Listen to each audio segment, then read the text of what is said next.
ஒத்த வேட்டி நிர்வாணமா ஒரு மாடியில பட்னியா கிடக்கான். எவனோ ஒரு ஏழை அவன் முன்னால போய் நின்னுட்டு சாப்பிடுன்றான். இந்த கிழவன் கேட்கிறாரு, நீ சாப்பிட்டியான்னு கேட்கிறாரு. நான் என் பொண்டாட்டிலாம் என்னைக்காவது 10 நாளைக்கு ஒரு 2 தடவை தான் ஏன் சாப்பிடும், அதுக்கு மேல எங்களுக்கு வழி கிடையாதுன்னு.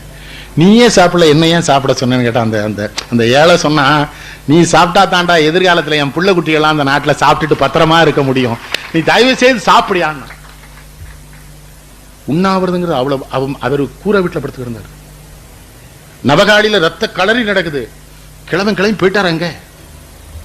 இப்ப நான் இங்க இருந்து அறிக்கை விடுவானே, வேதனையில் வேகிறேன் சாம்பலாகிறேன், தாங்க முடியவில்லை, என்னால தாங்க முடியல, வாழாங்க வந்தா வெட்டிடுவானே. இந்த கிழடு ஒத்தையில போதியா, ஒண்ணும் கிடையாது கையில. இந்த மாவட்ட ஆட்சித்தலைவர் கூட போறான், அவனுக்கு பின்னால ராணுவம் போகுது. காந்தி நின்னுட்டாரு, எதுக்கு ராணுவம்னாரு. எனக்கு ராணுவம் எல்லாம் வேண்டாம்னாரு. கலெக்டர் சொன்னா, உனக்கு இல்லையா, ஏன் பாதுகாப்பு கலெக்டர்.